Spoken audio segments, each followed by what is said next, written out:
খাদ্য সামগ্রী চেয়ে একটা পোস্ট হয়েছিল, সেই পোস্ট থেকে আমরা এখানে এসে উপস্থিত হয়েছি।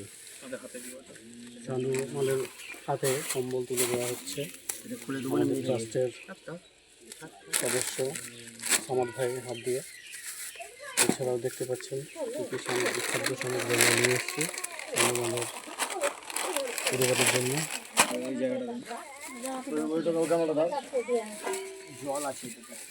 এই অসহায় পরিবারের কাছে আমাদের রামপুর জনকল্যাণ ট্রাস্টের সদস্যরা এগিয়ে এসেছেন।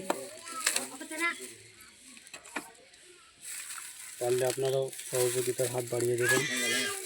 এরকম অসংখ্য পরিবার রয়েছে যারা দিন আনে দিন খায়, কিন্তু তাদের আর্থিক অবস্থা এতটাই খারাপ যে